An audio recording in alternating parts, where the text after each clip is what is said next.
APDSC అభ్యర్థులైన మేము ప్రతిజ్ఞ చేయుచున్నాము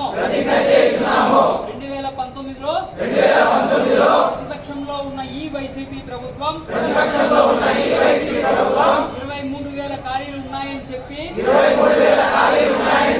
ప్రతి ఏటా జాబ్ క్యాలెండర్ అని చెప్పి వాటిని భర్తీ చేయకపోగా మెగా డిఎస్సీ అని చెప్పి మభ్యపెట్టి మెగా డిఎస్సీ బదులు మినీ డిఎస్సీ ఇచ్చిన ఈ ప్రభుత్వాన్ని